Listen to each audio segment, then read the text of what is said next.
Muy buenas tardes con todos. Les habla Alejandro Zabaleta, presidente del capítulo Triple Casuni, y en esta ocasión voy a presentar al PhD Frank Maldonado, graduado de la FIE Uni. En 2006, el doctor Frank Maldonado obtuvo su maestría en el Instituto Tecnológico de Kyushu, Japón, y su doctorado en la Universidad de Bielefeld, Alemania, especializándose en circuitos integrados analógicos para inteligencia artificial, tras elaborar en el sector automotriz con Continental Automotive y Framatome. Actualmente se desempeña como verificador post-silicio de microchips en Infineon Technologies. Sin más que decir, les doy el pase a PhD Fran Maldonado. Puede continuar.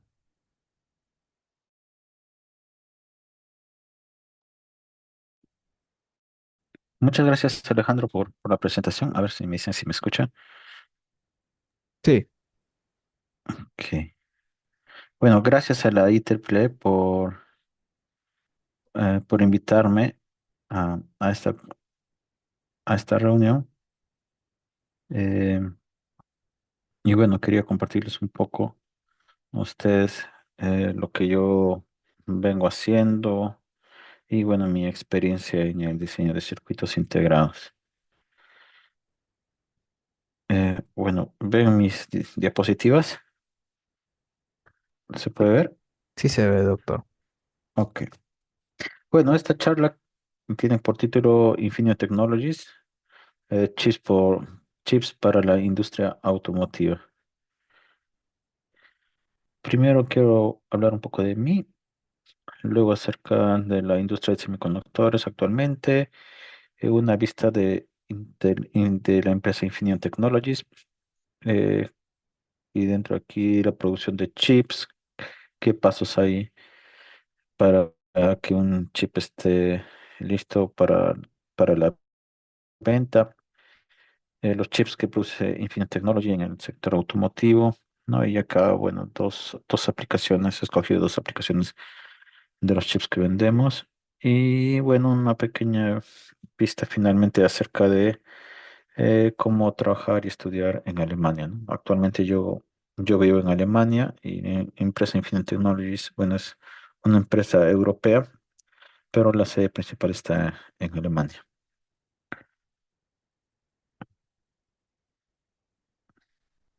Bueno, yo soy de Huaraz. Y mi experiencia laboral, pues, está dividida en varios países, ¿no? Eh, Trabajé una temporada en Brasil, fui parte del proyecto de Circuitos Integrados Brasil, en el cual Brasil entrenaba a estudiantes dentro del área de circuitos integrados digitales, analógicos, y luego, eh, pues, íbamos a diferentes empresas en las cuales desarrollábamos lo que habíamos aprendido.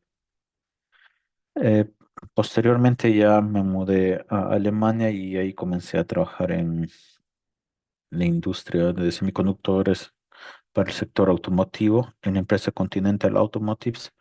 Bueno, Continental Automotives probablemente ustedes lo conocen más por las llantas que fabrican, ¿no? Si muchos de los automóviles en Perú tienen el logo de Continental.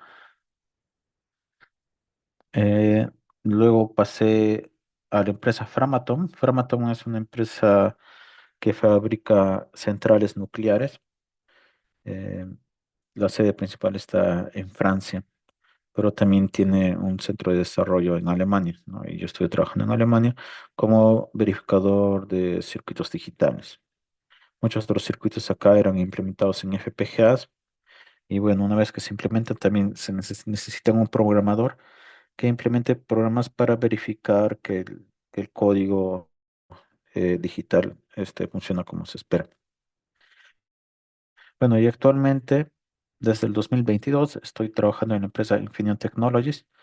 Acá trabajo como verificador de componentes. Este es un puesto de post-verificador, ¿no? Entonces, una vez que el chip está fabricado, nosotros recibimos el chip y tenemos que inyectar diferentes señales analógicos digitales y verificar que el chip está funcionando correctamente.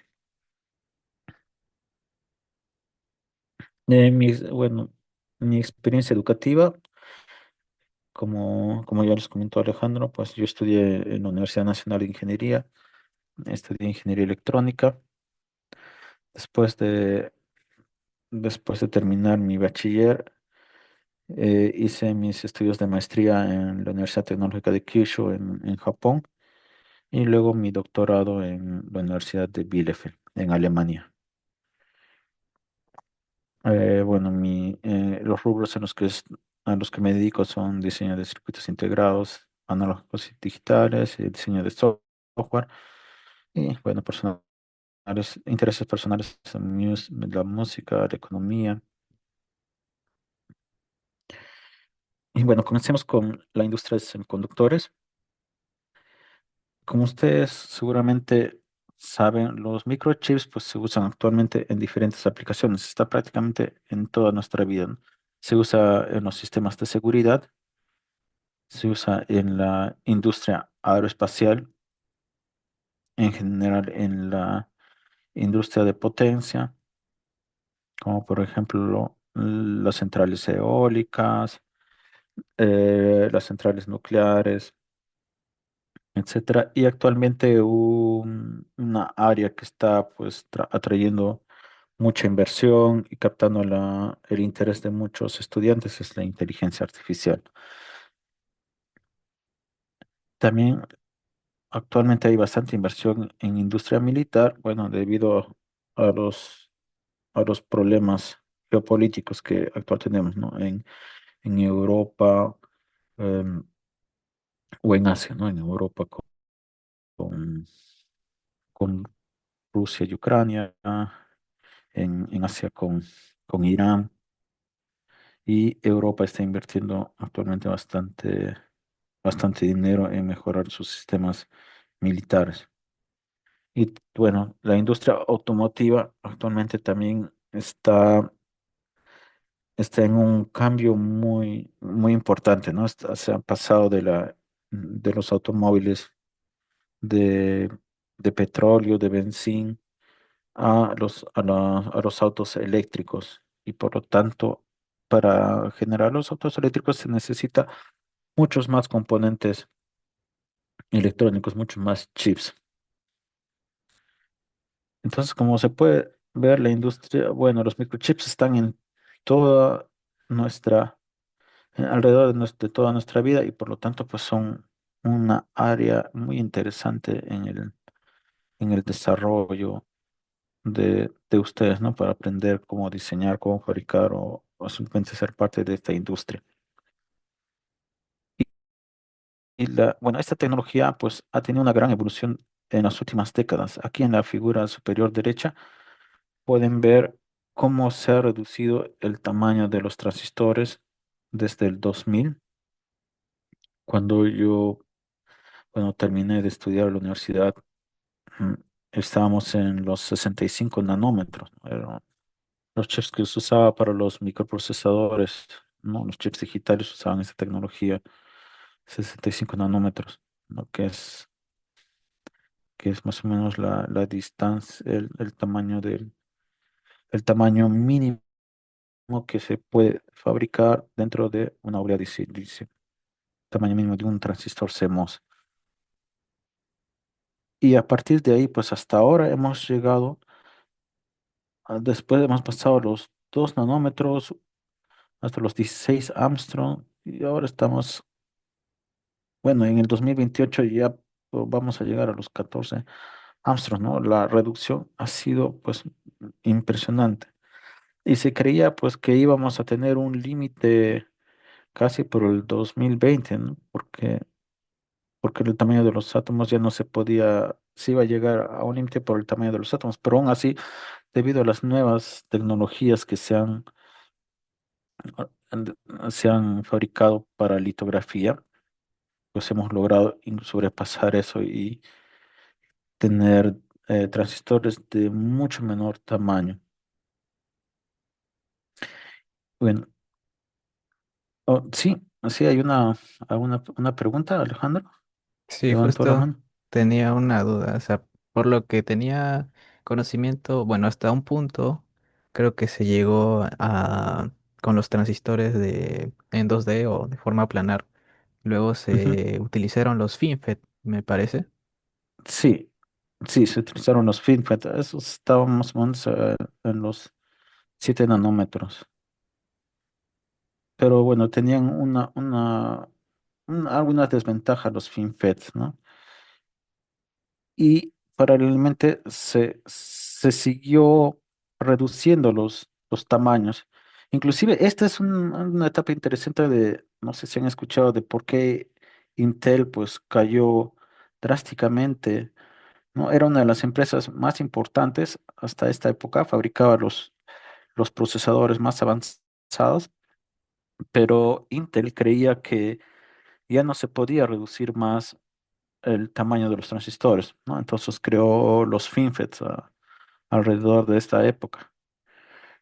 Pero otro grupo de empresas creían que sí se podía reducir más. Y no sé si han escuchado de la empresa ASML, es la empresa que fabrica todos los equipos de litografía. Y ellos descubrieron o desarrollaron un método que se llama EXB, Extreme Ultraviolet. Eh, esta, fo- bueno, este tipo de litografía podía reducir inclusive más los tamaños de los transistores. Y la empresa TSMC, que es una empresa, digamos que es la competencia de Intel, pues logró desarrollar estos procesos mucho menores. Y al lograr la reducción de transistores, pues tomó la delantera a Intel.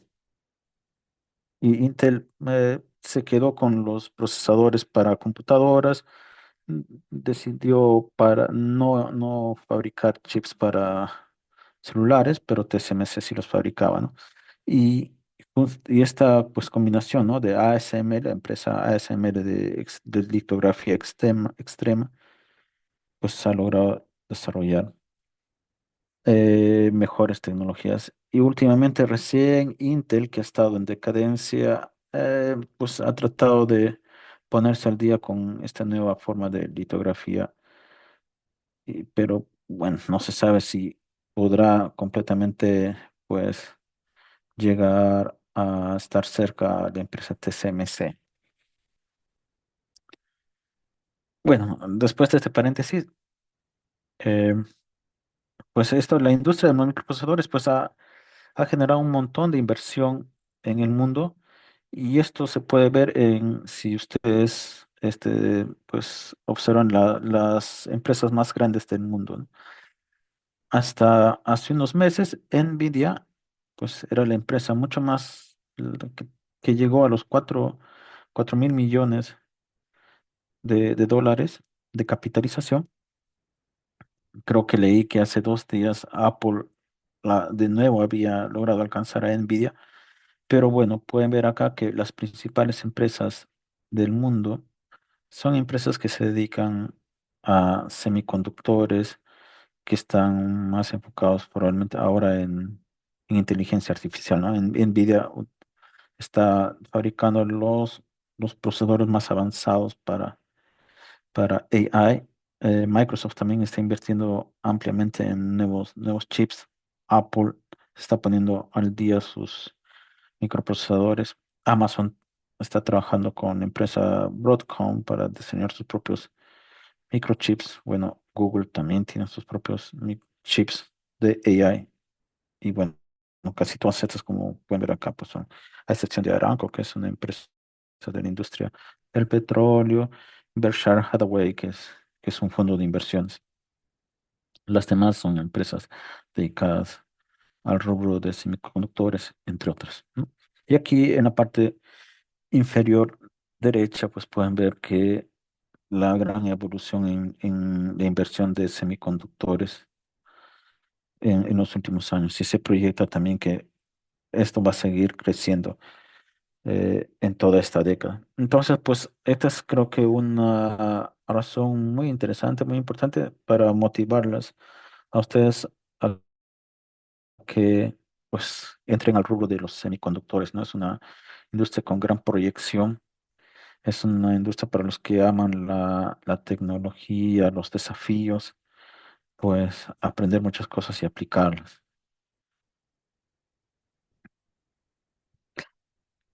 Bueno, ahora quisiera pasar un poco a presentarles la empresa en la que yo trabajo, es Infineon Technology. Es, digamos, la empresa más grande de semiconductores en Europa. Y la sede principal está en Alemania, Múnich, donde vivo, pero también está localizada en muchos más países. Em, Nosotros tenemos diferentes rubros en los que fabricamos microchips.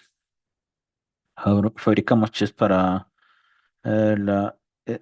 energy efficiency, para la eficiencia de energía. Por ejemplo, estos chips pues los van a ver en los generadores eólicos, pero también fabricamos chips para la movilidad. Entre ellos pues están los automóviles, eh, trenes, buques, entre otros, ¿no?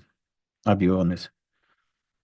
Fabricamos chips también para seguridad, tenemos para la ciberseguridad. Por ejemplo, ustedes en los nuevos DNIs o pasaportes también tienen ahora algunos chips, ¿no? Y por ejemplo, para los pasaportes, Infineon tiene los chips de Perú, fabrican los chips para que sus pasaportes puedan ser leídos.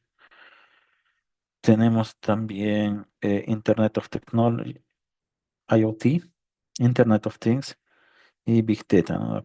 También fabricamos chips. Eh, y bueno, somos casi más de 55.000 empleados alrededor del mundo. Dentro de América estamos en México y Estados Unidos. Desafortunadamente, pues no tenemos pues centrales de investigación o de manufactura en Sudamérica. Pero bueno, estamos principalmente en Europa y Asia. Y nuestro rubro más importante es el área automotiva, ¿no? Es casi el 50% de todo lo que facturamos está en chips, microchips para los automóviles.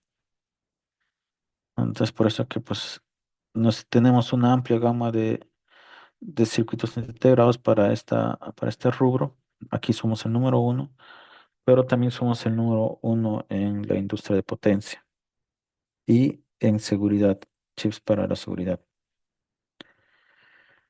Y como les comentaba anteriormente, pues estas son todas las áreas, todas todos los países en los que estamos ubicados, ¿no? Estamos en América, estamos en Estados Unidos y recientemente hemos abierto en México dos sedes. Las otras áreas, como pueden acá ver, es en Asia, ¿no? En Kulin, en Malasia, Beijing, China, Wuxi, China. Bueno, también estamos en Singapur, en Malasia, en Batam, Malaca. Y tenemos una amplia gama de clientes, ¿no? Probablemente ustedes no conocen mucho de Infineon porque nosotros fabricamos los chips, pero estos chips luego pasan a otras empresas intermedias que fabrican todas las tarjetas electrónicas y luego, ¿no? Estas empresas intermedias envían estas tarjetas electrónicas a las empresas ya automotivas, ¿no? Por ejemplo, Xiaomi en este caso, ¿no? Y como pueden ver la figura inferior.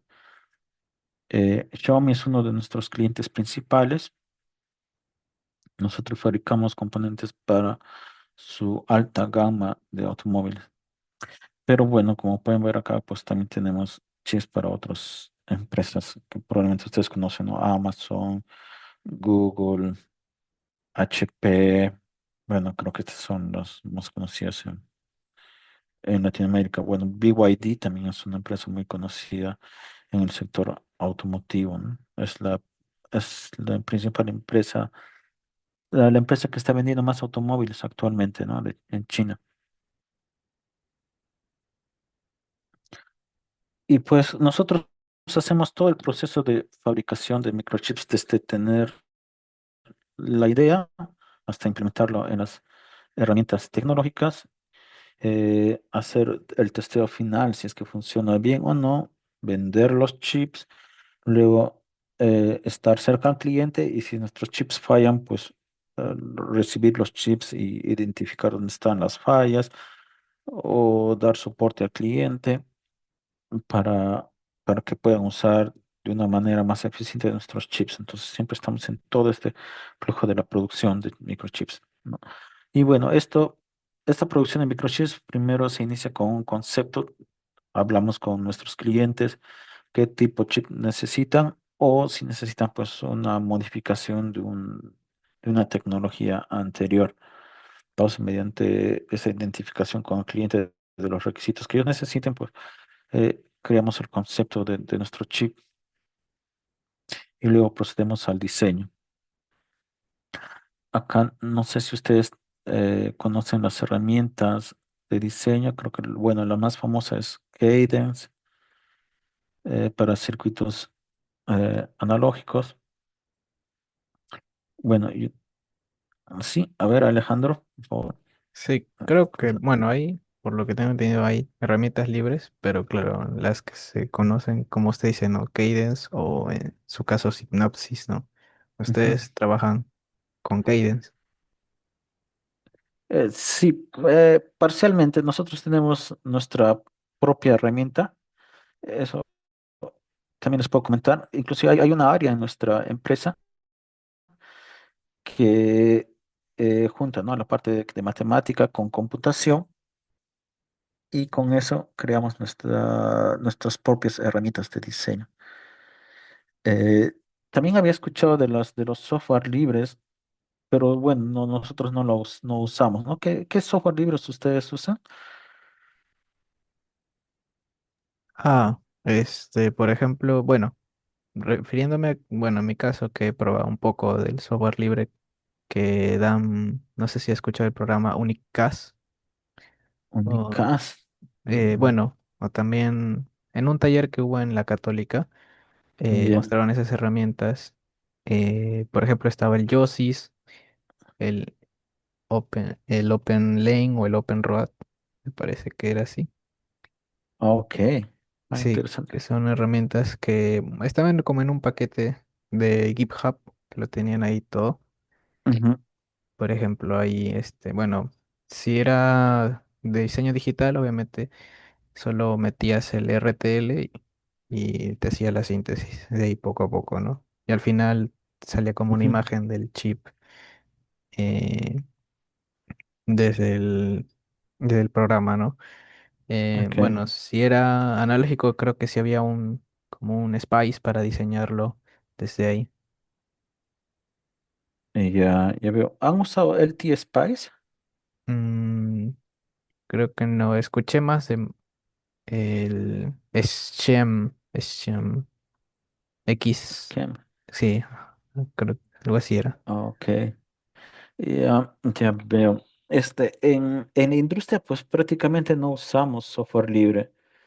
Mm, Creo que es como, por ejemplo, ¿no? Tenemos Windows y Linux. Entonces, muchas de estas herramientas de software libre o de licencia libre son muy útiles más para el área académica, bueno, porque son gratuitas, ¿no? Y los estudiantes pueden acceder a eso.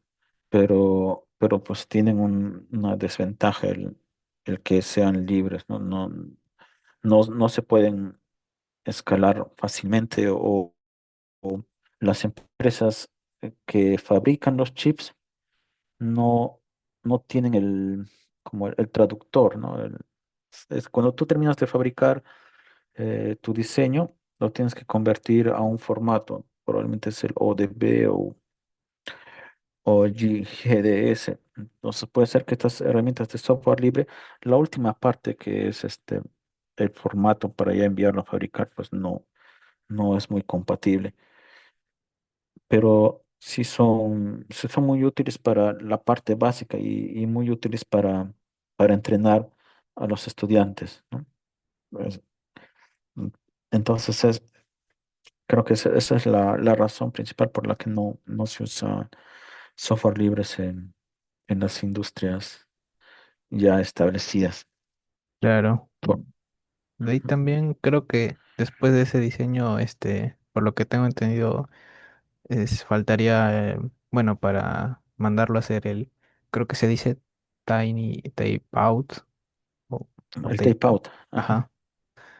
De ahí, bueno, eso es lo que comentaban en el programa del Unicast, donde Ok. mandan el chip, o sea, como que un grupo manda su propuesta de chip, ellos te aceptan y luego te dan como una guía o mentores para luego se lo puedan mandar a hacer, digamos, todos los 5 Ujú. grupos, digamos, en un chip, ¿no? Algo así. Claro.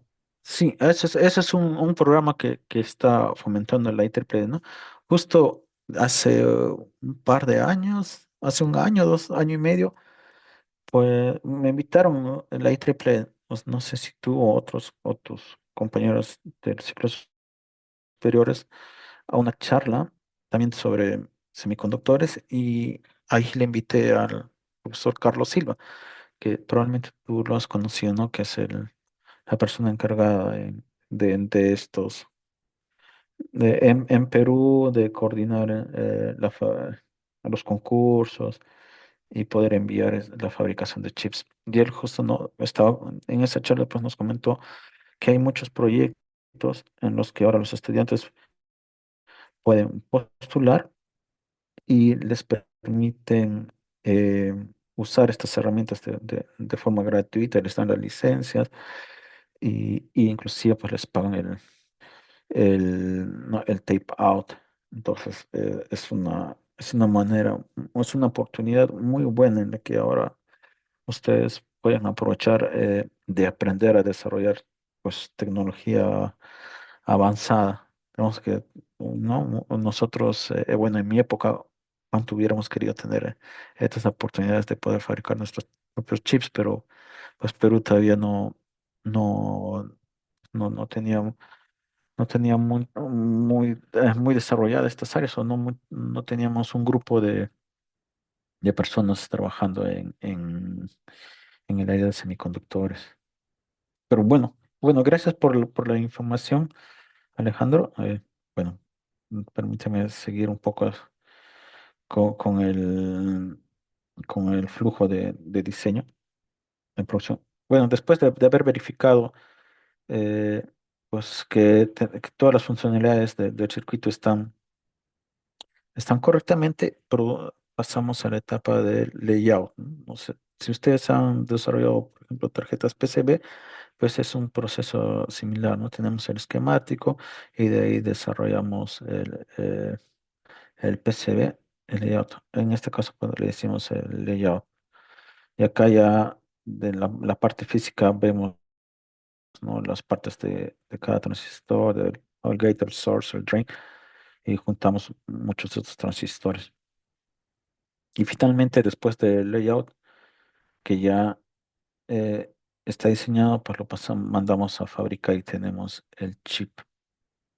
Ahora, nosotros recibimos el chip y justamente lo que hemos hecho en la parte de diseño de los testeos también lo hacemos en los laboratorios, ¿no? Esta es la parte en la que yo fabrico, por ejemplo, yo recibo los chips y tengo que implementar códigos eh, que controlen diferentes instrumentos y envíen señales al chip y luego reciban las señales y procesar los datos de recepción para verificar si hay algún error en el chip y si es que hay algún error, en qué parte específica podría estar ese error. Entonces, mm, bueno, entonces, bueno, justo me estabas comentando de estas herramientas gratis de diseño y te decía que también en Infineon pues tenemos nuestra propia herramienta. Tenemos un grupo inclusive que se encarga de implementar esta herramienta. Y bueno, para estas herramientas que nos ayudan a simular los circuitos, pues tenemos en diferentes levels, ¿no? En un nivel alto que se llama System Level, en el cual solo tenemos con concepto y idea general, y mediante algoritmos podemos describimos esa idea general, ¿no? lo dividimos en bloques y luego verificamos si esa idea pues funciona a nivel de algoritmos. Bueno, cuando ya la simulación a nivel alto pues funciona bien, ya podemos pasar a una de nivel más bajo. Por ejemplo, para circuitos digitales podemos hacer un nivel RTL. Describimos los circuitos en códigos como VHDL, en el cual mediante este lenguaje de programación, que es, que es muy cerca a la parte física, pues podemos describir el funcionamiento de los circuitos digitales. Y una vez que, bueno, funciona en el nivel RTL, ya podemos pasar a nivel de transistores. Y acá sí ya podemos inclusive, cuando diseñamos, podemos ver o incluir otros efectos, ¿no? Por ejemplo, las capacitancias parasíticas de los transistores o si hay entre diferentes capas de metales, te pueden generar también capacitancias. Entonces, eso los podemos incluir en las simulaciones y podemos ver si esos si esos efectos parasíticos influyen en el comportamiento que queremos del chip. Bueno, como les había comentado, tenemos diferentes herramientas para cada etapa. A nivel alto, muchos usamos MATLAB o System C, System Verilog. Actualmente el lenguaje System Verilog es el más popular. Para diseño de RTL podemos usar VHDL o Verilog. Para circuitos de simulación. Acá, bueno, Titan es justamente la herramienta que nosotros tenemos en Infineon, entonces es propietaria, ¿no? Pero bueno, hay también Spectre, HSpice, que son otras empresas, ¿no? Layout, bueno, Virtuoso, que pertenece a Cadence, Azure, que es para Azure pues, para ver los efectos parasíticos, entre otros. Eh, y bueno, como estaban comentando también de estas empresas, de los software libres, nosotros desarrollamos también nuestro software que es Titan y, y curiosamente, pues cuando estaba conversando con un colega que trabajaba en esa área, él le pedí que nos haga o, pues, una clase, una, una clase acerca de lo que él desarrollaba, como qué conceptos él necesitaba para que una persona pues trabaje como diseñador de estos softwares, ¿no? Y bueno, me comentaba que ¿no? Tiene que tener buen conocimiento de la parte matemática, de esa solución de ecuaciones diferenciales de contorno y también la parte de computación, ¿no? La parte de implementación de algoritmos. Y justo por eso, pues, vino la idea de esta parte específica de esta presentación en el que cómo se resuelven estos circuitos o cómo se implementan, ¿no? Entonces, o nosotros, por ejemplo, escribimos la parte circuital en un lenguaje como Spice, juntamos los resistores, capacitores u otros componentes, y esto no tenemos que escribirlo en un lenguaje que pueda decirnos cómo están conectados los diferentes componentes, ¿no? Entonces, como pueden ver aquí, tenemos el código en Spice en el que nos indica eh, cada componente y qué tipo de simulación nosotros requerimos. Y luego, mediante esta descripción, ya podemos crear matrices y estas matrices se pasan a ecuaciones diferenciales y luego el sistema las resuelve por diferentes algoritmos y ya podemos tener la solución, ¿no?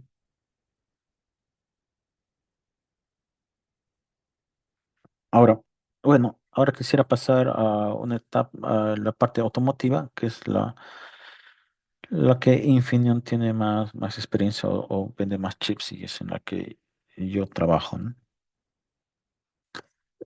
Actualmente la industria automotiva ha tenido un gran desarrollo, como ustedes probablemente han escuchado, pues ya estamos hablando de los automóviles eléctricos y luego en el futuro vamos a estar hablando de los automóviles, ¿no? Que es de hidrógeno, mientras que hace una década estaban los automóviles de combustión. Entonces, esta gran evolución ha permitido que eh, un cambio radical también en la geopolítica, ¿no? Antes, pues, Europa era muy conocida, especialmente Alemania, por el desarrollo de automóviles, ¿no? Teníamos empresas como Volkswagen, Audi, BMW, Mercedes-Benz, y todos fabricamos automóviles de combustión.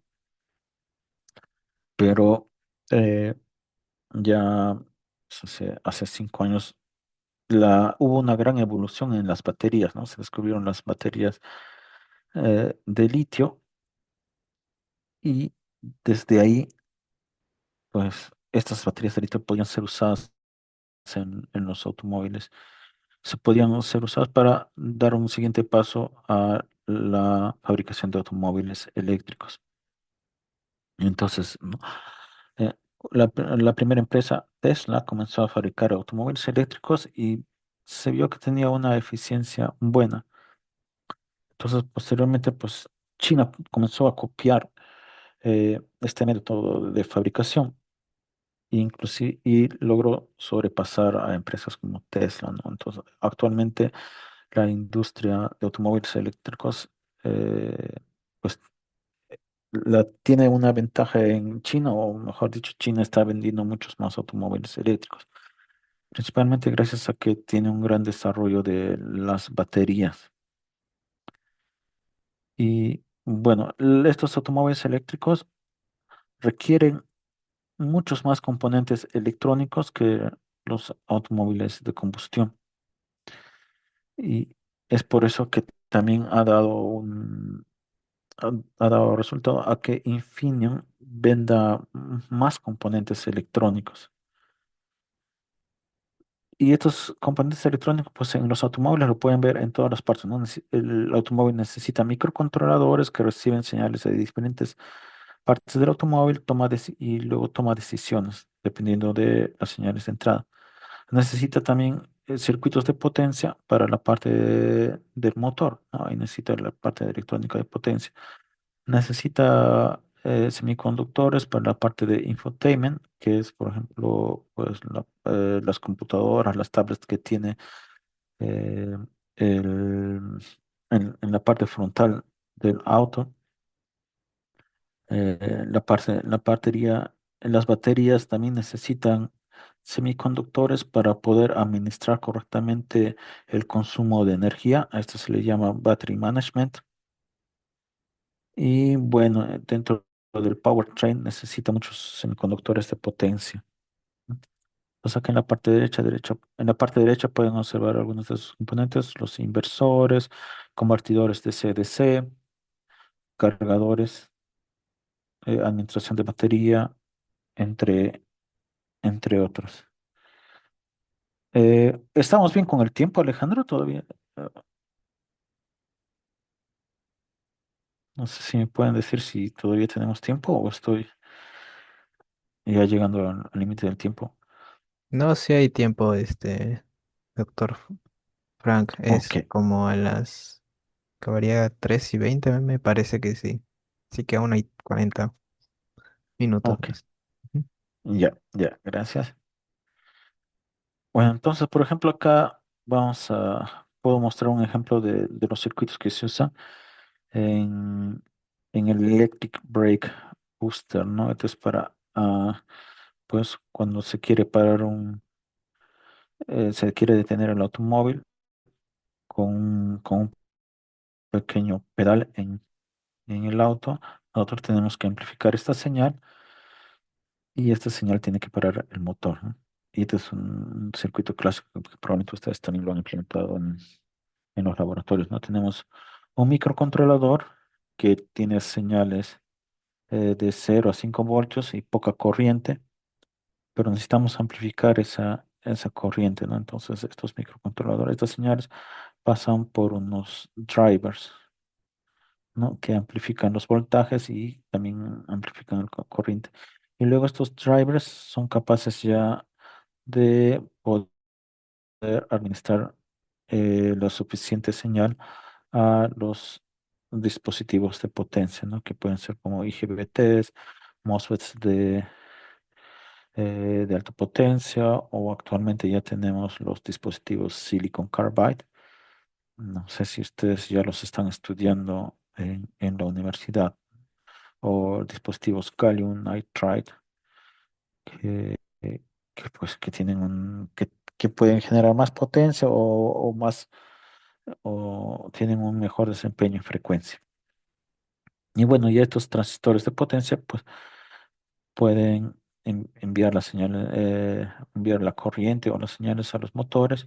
Luego se tiene un feedback, ¿no? Se mide, se sensa el motor, se está enviando los pulsos a a una velocidad correcta, y esos pulsos de nuevo los lee el microcontrolador, y dependiendo de ese feedback, pues envía más señales, más pulsos a los IGBTs o envía menos pulsos. Ahora, dentro de la industria automotiva, estos, estos circuitos pues no son tan simples como probablemente ustedes los han estudiado en un circuito Arduino o en a un PIC, ¿no? En mis tiempos en la uni estudiamos microcontroladores PIC, no sé si ahora seguirán estudiando esos microcontroladores. Pero estos microcontroladores o estos dispositivos de acá intermedio necesitan tener bastante protección, circuitos de seguridad, no solo de ciberseguridad, pero también si es que el algoritmo está fallando, necesitan circuitos de redundancia. Acá, si hay un cortocircuito, necesitan pues, que la falla dentro de la parte de potencia pues, no sea reflejada a la parte digital. Entonces acá también necesitan aisladores para evitar eso. Y si, por ejemplo, ¿no? Si hay una falla durante el transporte, si se detecta algo, el circuito tiene que volver a un estado inicial de baja potencia, ¿no? Que donde no tenga impacto en el usuario del automóvil. Entonces, sí, por eso tenemos muchos circuitos de protección en cada etapa, ¿no? Los microcontroladores en los automóviles eh, usan sistemas CAN para transmitir datos, o sistemas LIN, ¿no? Cuando no se necesita tanta seguridad, ¿no? Los CAN es un protocolo que tiene más redundancia y que se usa en áreas donde hay mucho ruido. Pero si no es un área con mucho ruido, por ejemplo, lejos de los motores, puede ser un protocolo simple como LIN. Y también pues, necesita, por ejemplo, un watchdog, ¿no? Para ver si es que el chip está enviando, está vivo cada cierto periodo de tiempo. Se envía acá. Necesita circuitos reguladores eh, con seguridad, que no consuman mucha corriente o que apaguen el circuito integrado cuando el sistema no está funcionando. Bueno, justamente como les comentaba, ¿no? Esta parte de los semiconductores de potencia que ven aquí no necesariamente son MOSFETs. Actualmente han aparecido nuevas tecnologías, como les comentaba, Silicon Carbide, que es una mezcla de silicio con carbono, que puede generar más potencia y funcionar a mayor frecuencia, ¿no? En nuestros tiempos, cuando yo estudiaba en la uni, pues me enseñaban los MOSFETs y muy poco los IGBT. No sé si ahora están estudiando otros dispositivos como los que ven acá, ¿no? Silicon Carbide o el gallium nitride, ¿no? Este es un galio con nitrógeno. Estos MOSFETs funcionan a mayor frecuencia. Ahora, no son tan populares todavía porque como recién se están fabricando para la industria, son muy caros y todavía pocas industrias las están haciendo populares o las están usando masivamente. Pero bueno, ya se espera probablemente dentro de 5 años ya logren una mayor popularidad y su consumo va a ser masivo y ya va a ser parte del estándar. Sin embargo, pues ya Infineon ya está produciendo estos, ya tenemos una fábrica en Asia en la que estamos produciendo transistores de silicon carbide. Ahora, uno de los chips específicamente en los que yo trabajo es en los drivers. Permítame volver. Acá habían visto estos drivers y sí, que son intermediarios entre el microcontrolador y los dispositivos de potencia, ¿no? Entonces, yo trabajo en la fabricación de estos circuitos drivers aquí. Y como les comentaba, pues estos circuitos necesitan, no son simples traductores de bajo voltaje a alto voltaje, ¿no? Sino que en la parte intermedia necesitan bastante protección y necesitan también aislamiento. Entonces, como pueden ver acá, pues, la parte de bajo voltaje está aislado, bueno, a través de un transformador.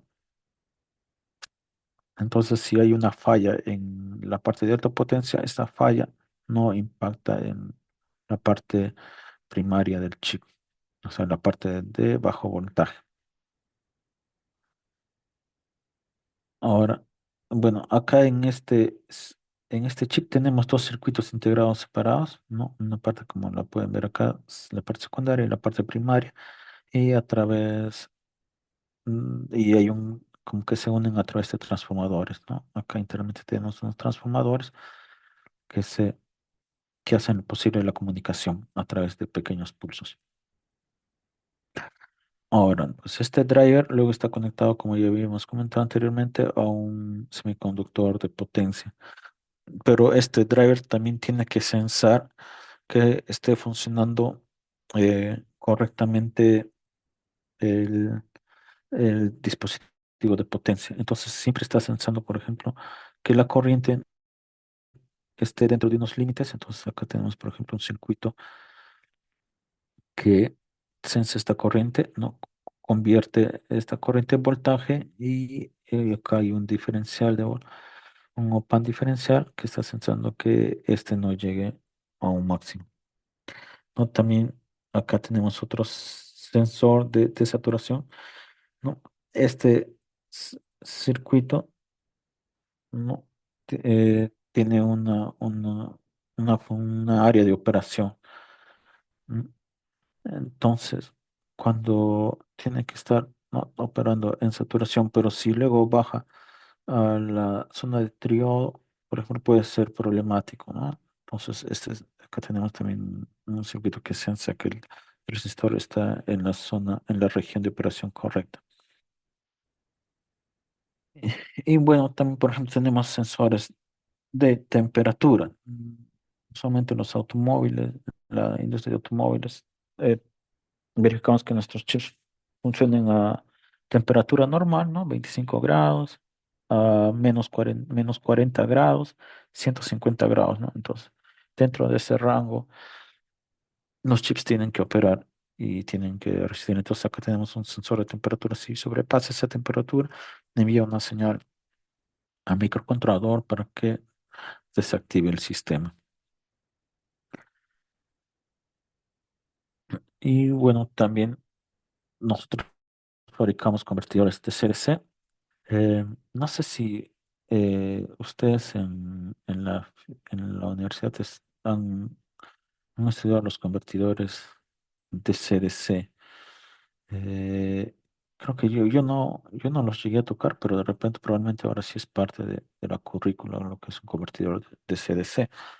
Pero bueno, para los que no conocen estos circuitos, les puedo dar una introducción aquí.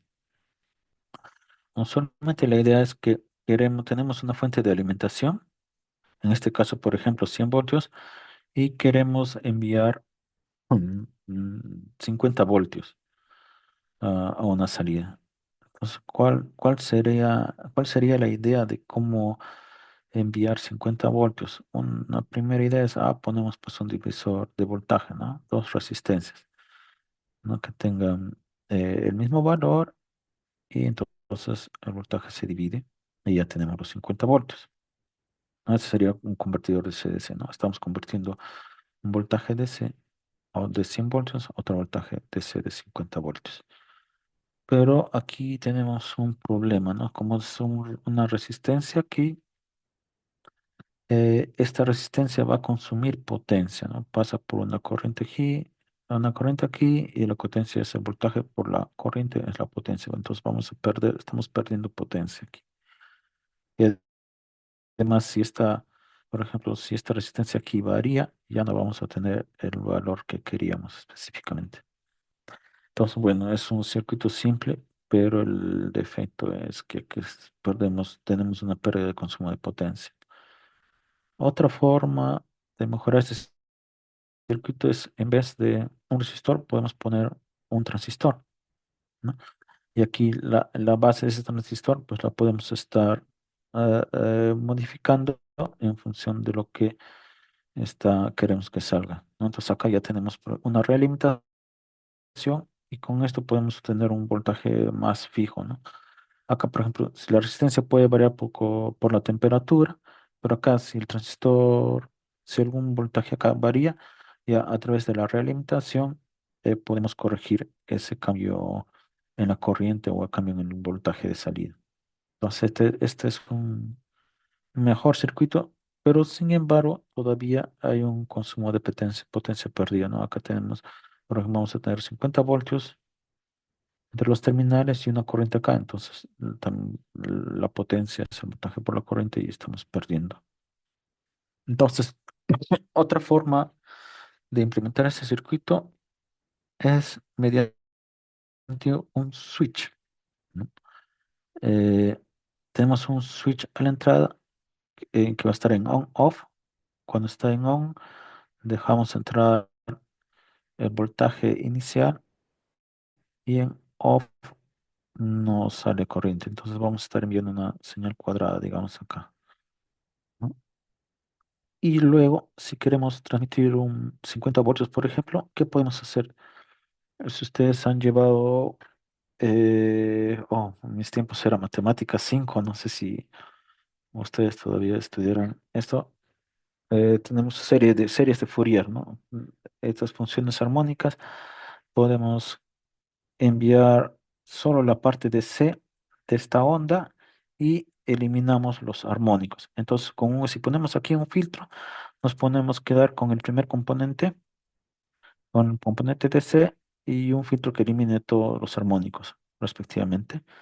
Y ya tendríamos el voltaje que queremos, solo calculando esta forma de onda, ¿no? Modificando el duty cycle de esta onda. Entonces, esa sería una idea mejor, ¿no? Porque ya no tendríamos esta pérdida de potencia, ¿no? Idealmente, y, sería cero la pérdida de potencia con este switch.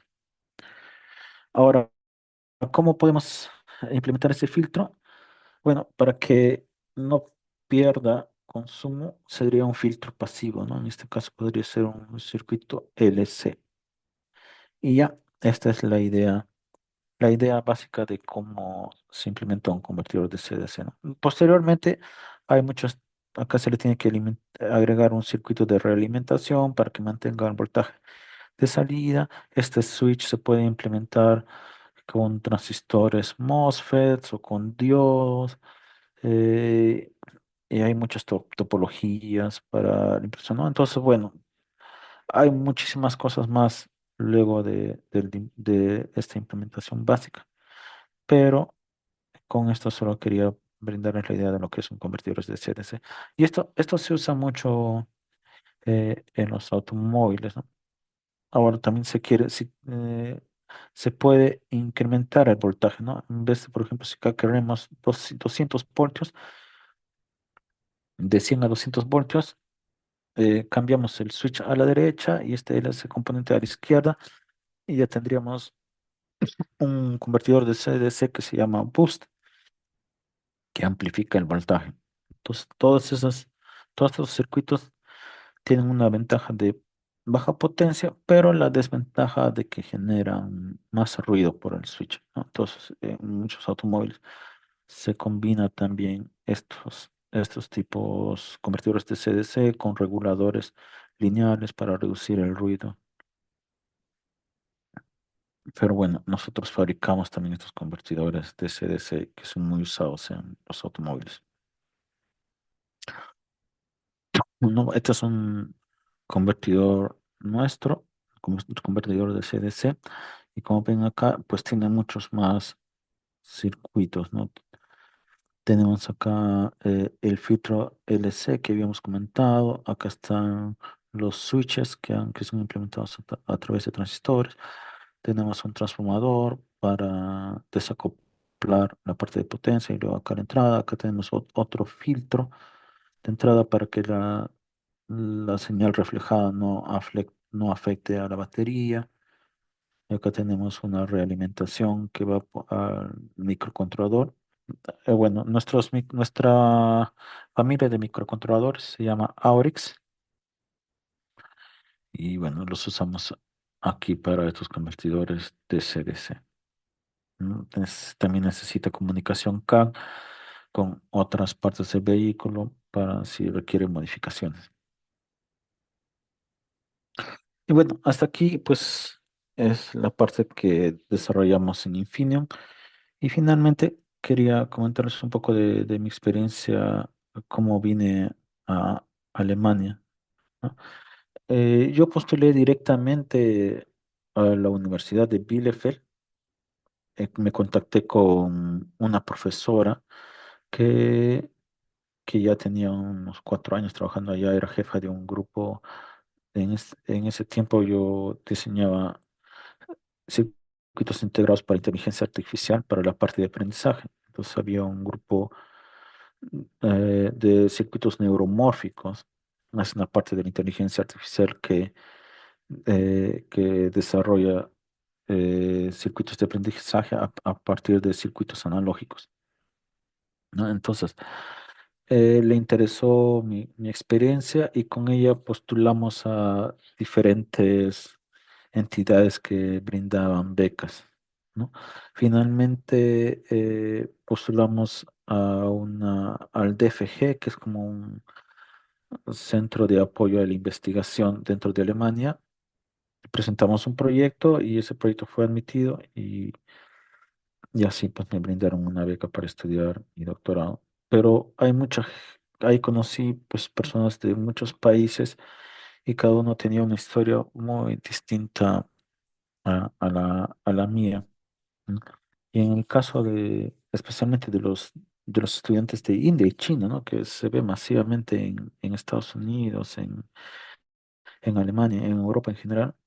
Ellos, después de terminar la universidad, van a las universidades a estudiar maestría y ellos van por su propia cuenta, ¿no? Postulan directamente a las universidades, les presentan su certificado, bueno, acá está como su grado académico, en ese caso bachiller, les presentan un certificado principalmente de idioma inglés.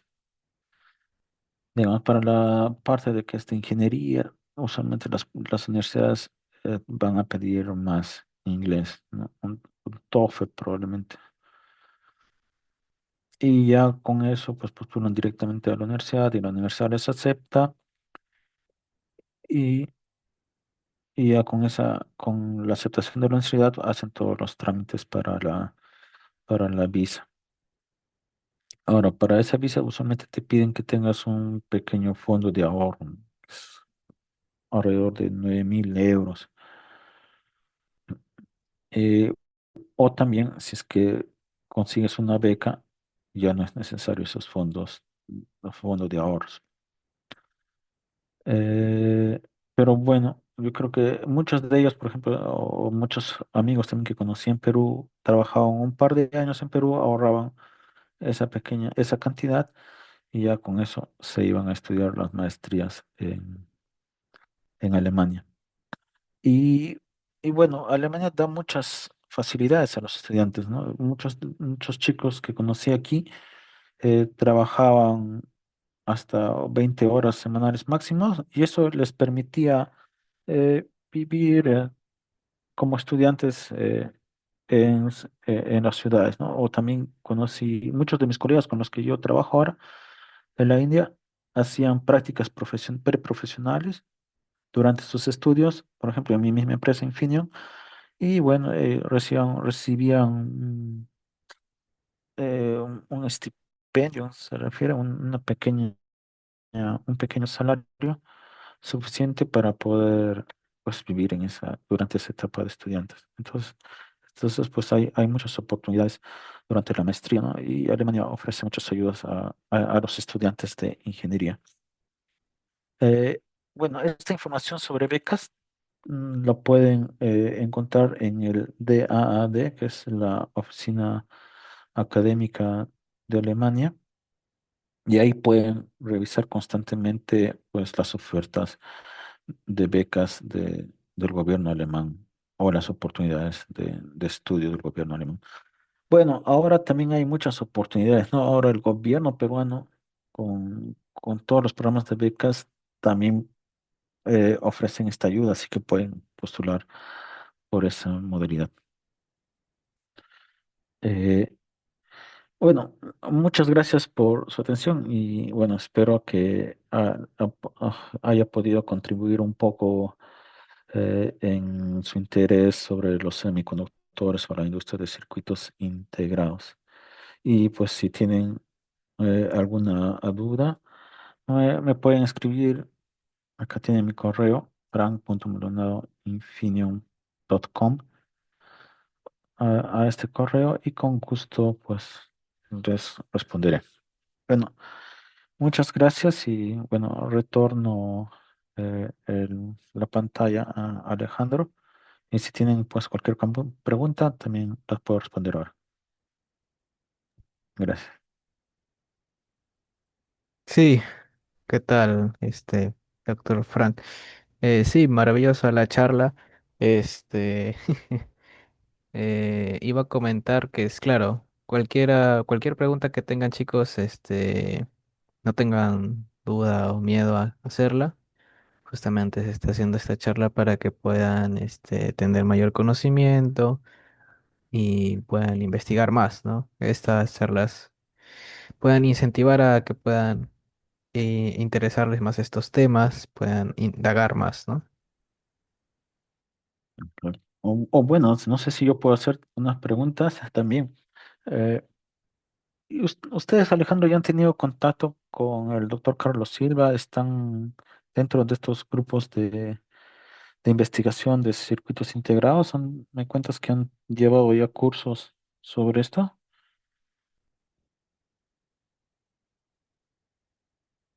Ah, sí, sí hemos tenido un encuentro con el doctor Carlos. Ujú, Este, en esta parte,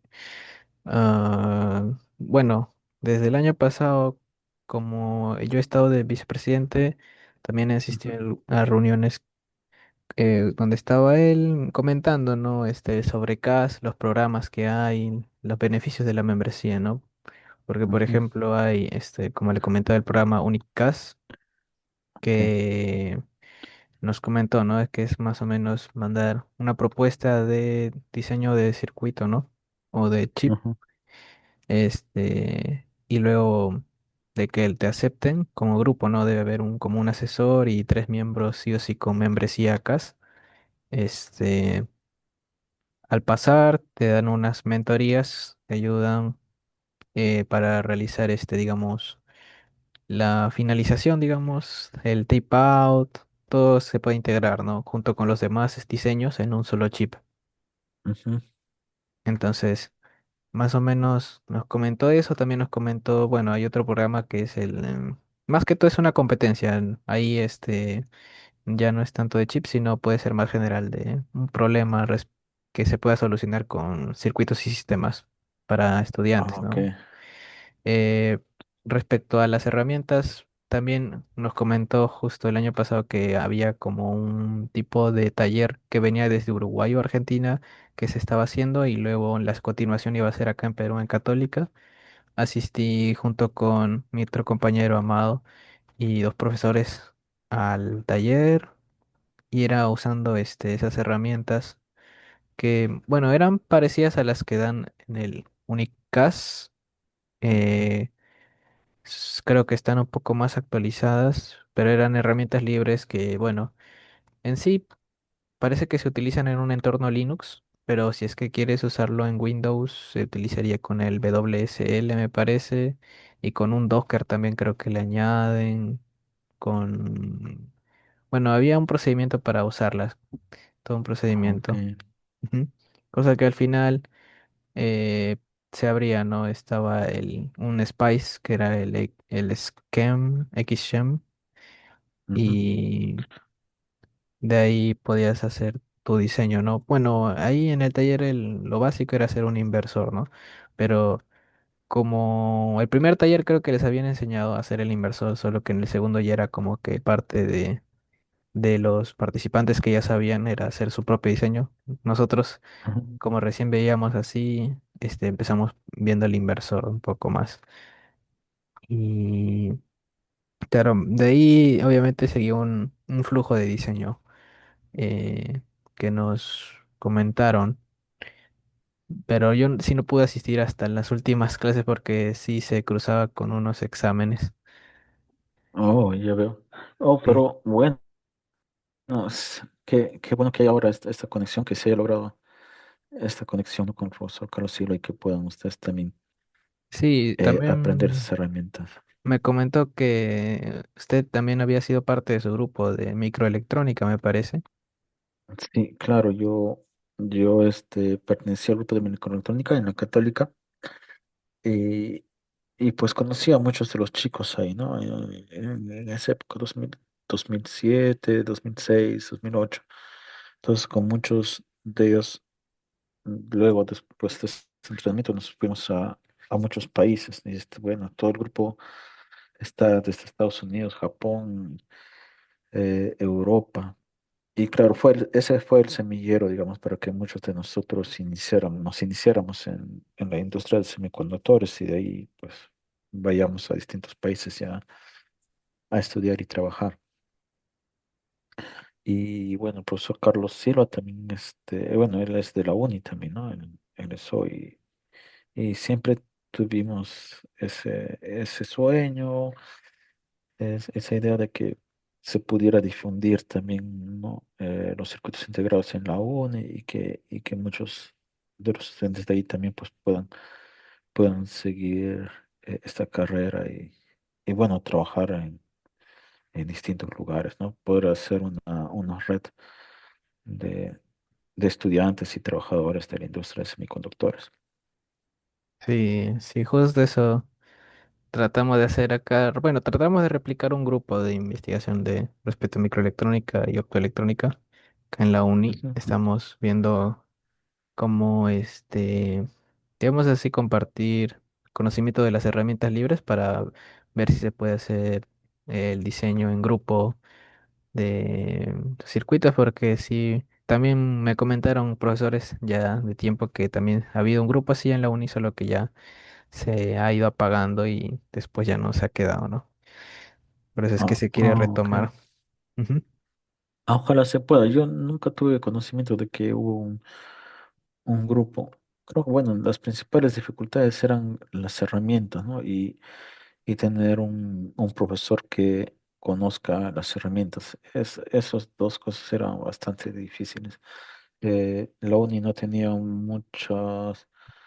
eh, muchas conexiones con la IEEE en la época que yo estaba o algunos años después, pero ahora a través del profesor Carlos Silva se puede lograr esas conexiones, ¿no? Para que puedan usar ustedes las herramientas. Sí, sí, justamente. Creo que iba a comentar. Ah, bueno, con el ingeniero Tixa y el ingeniero Pauya que estaba intentando ver ese grupo. Eso le quería decir. No sé si, creo que sí Oh, lo conozca, tal vez el ingeniero Tixa.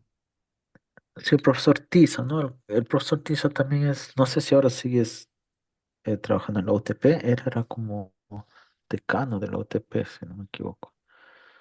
Sí, él, por lo que me comentó, hizo un curso de microelectrónica allá en México, en el INAOE, creo que me dijo.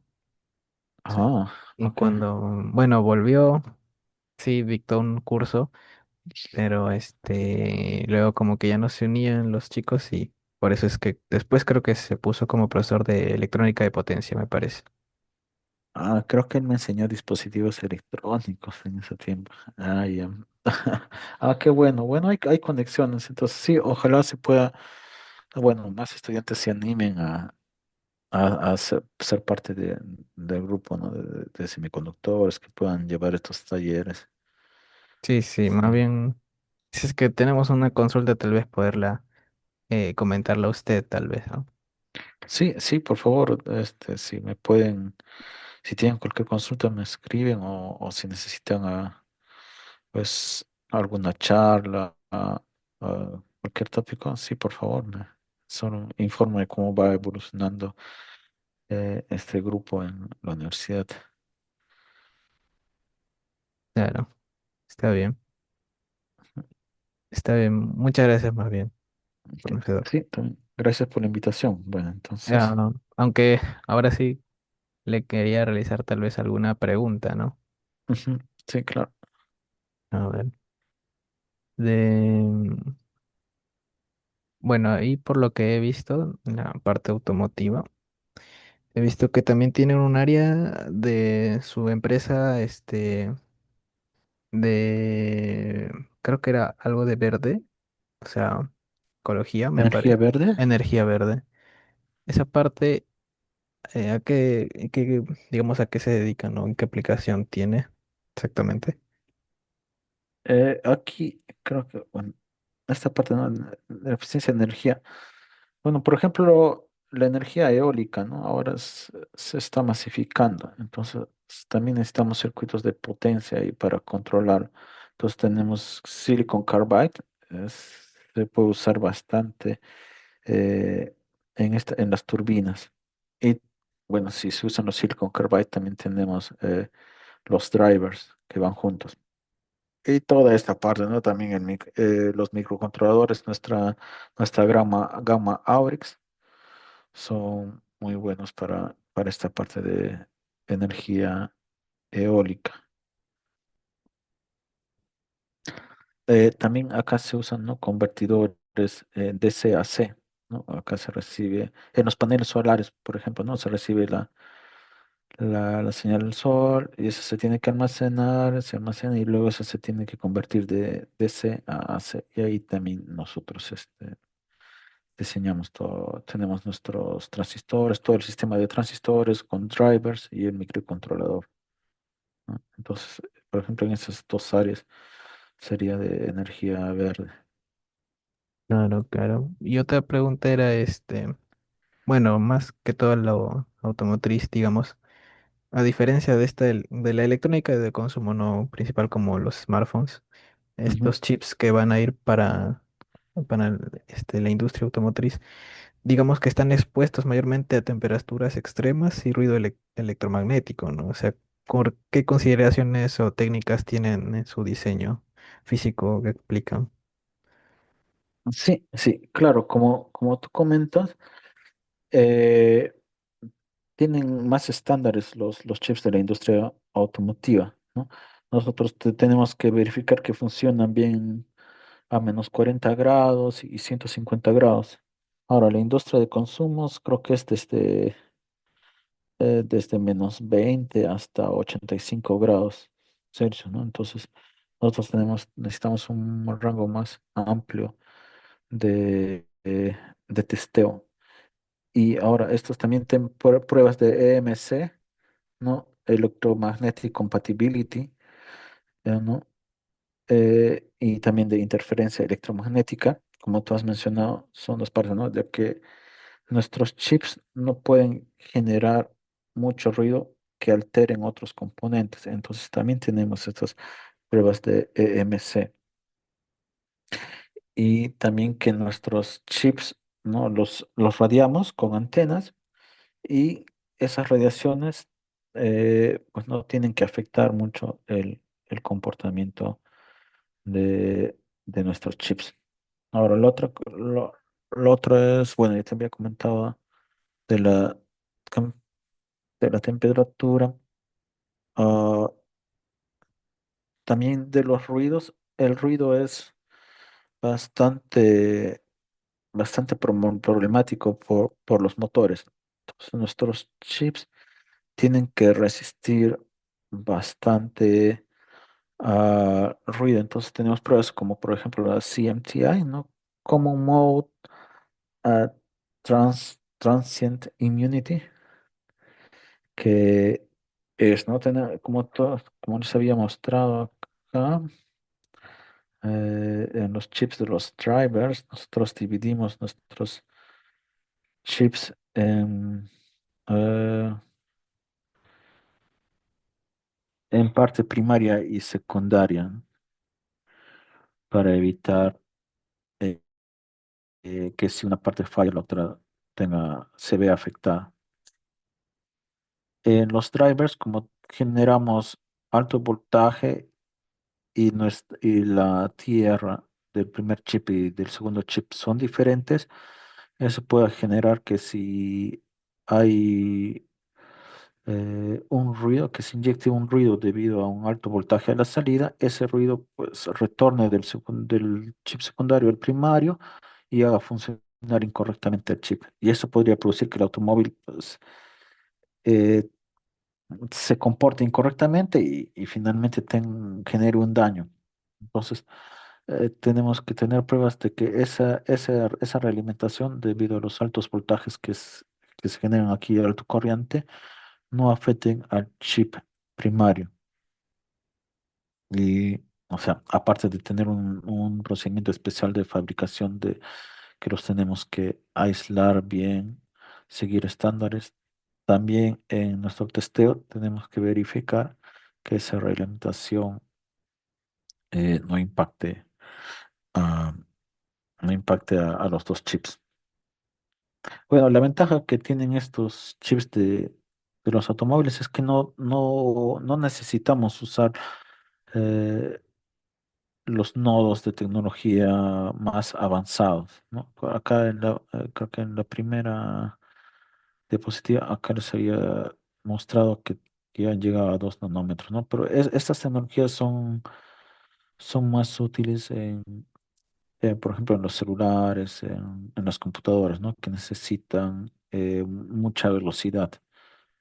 Pero los chips que son usados para la parte de potencia, para los automóviles, pues pueden necesitar nodos de tecnología de 65 nanómetros, 90 nanómetros. No, tienen que ser transistores bastante grandes para poder absorber toda la corriente. Estos transistores de acá no son tan útiles, ¿no?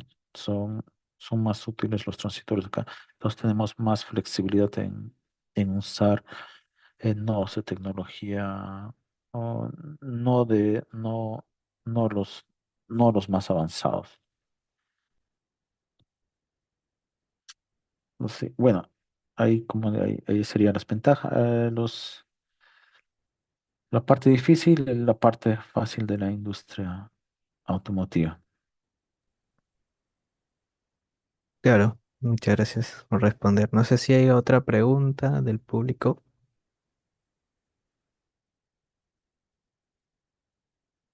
Ah, sí, Gianluca,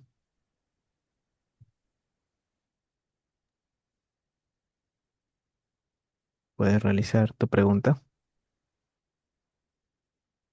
Creo que está en mute.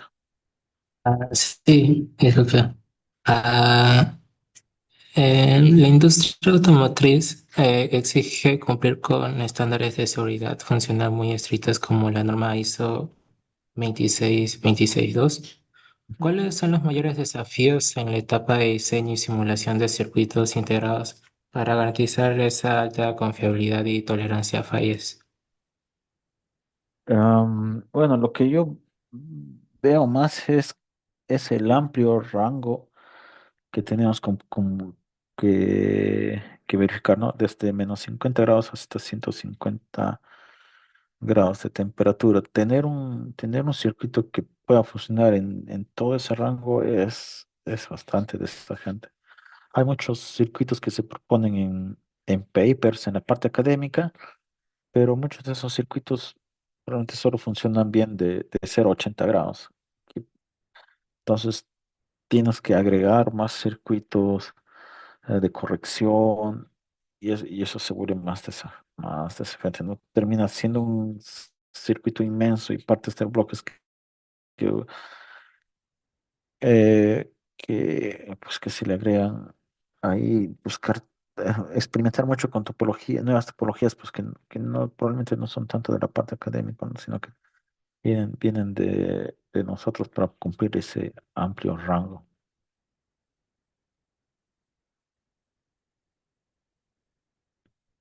No sé si contesté tu respuesta, tu pregunta, Gianluca, Sí, gracias, ingeniero. con gusto. Creo que ya no hay más preguntas. No he visto en el chat que hayan dejado. Igual, muchas gracias, doctor. Cualquier pregunta se comunicarían con usted. No sé si Oh, dejan algún. Bueno, creo que sí puso su correo, tal vez, en la última. ajá, sí, o si no, acá también, bueno, este lo uso más, lo escribo acá para que me puedan hacer cualquier Mm, pregunta. ok, sí. Muchas gracias, entonces, PhD Frank Maldonado. Eso estuvo muy maravillosa. Su ponencia, muy completa respecto a la parte de circuitos de la industria automotriz y es la verdad que, digamos, un logro que alguien de acá de la uni pueda llegar hasta esa parte de la industria ya, una empresa que es internacional, ya global, se puede encargar en ese rubro vendiendo a además empresas, ¿no? Una alta variedad. Espero podamos seguir teniendo contacto con usted para que podamos, tal vez encaminar a más chicos, ¿no? A que puedan desarrollarse en esa rama de la electrónica. Exacto. Sí, muchas gracias a ti también, Alejandro, y a todo el grupo de la IEEE CAS por la invitación. Y bueno, yo contento de poder contribuir con ustedes. ¿Mm? Muchas gracias. Entonces, Entonces, bueno, también entonces, le iba a comentar si igual va a sí, estar sí, también después para una mesa redonda. O sea, más tarde va a ser como a las 6:30 hora Perú. 6:30. Ah, ya no voy a poder llegar a esa hora, Alejandro. Ah, No, bueno, no sabía que iban a tener una mesa redonda. una Ah, pregunta si van a hacer. Sí. aunque, bueno, de repente puedo pasar unos 20 minutos ahí al Sí, inicio. no va a durar mucho, Ya. solo va a durar 30 minutos como máximo. Ok, ya, bueno, me envías el link en todo Ah, sí, caso. no se preocupe, es el mismo link que va a ser este. Ok, Sí, a las 6:30, ¿no? sí. Ya, ya, gracias. Muchas gracias también. Nos Ok, vemos bien, entonces. entonces cuídense, nos vemos. Sí. Hasta luego. Buenas chicos, solo recordarles de que más tarde a las 5 p.m. hora Perú va a ser la próxima charla con el ponente, el doctor Joel Molina, respecto a los semiconductores y tecnología de fabricación de circuitos integrados en México. Y luego ya después de su charla vamos a tener la mesa redonda con los tres ponentes del día de hoy. Espero que puedan estar y vamos a hacer unas cuantas preguntas, ¿no? En la mesa redonda. Bueno, sin más que decir, me despido. Vamos a estar enviando el enlace. Va a ser el mismo para las demás charlas y para para la mesa redonda, ¿no? Nos vemos.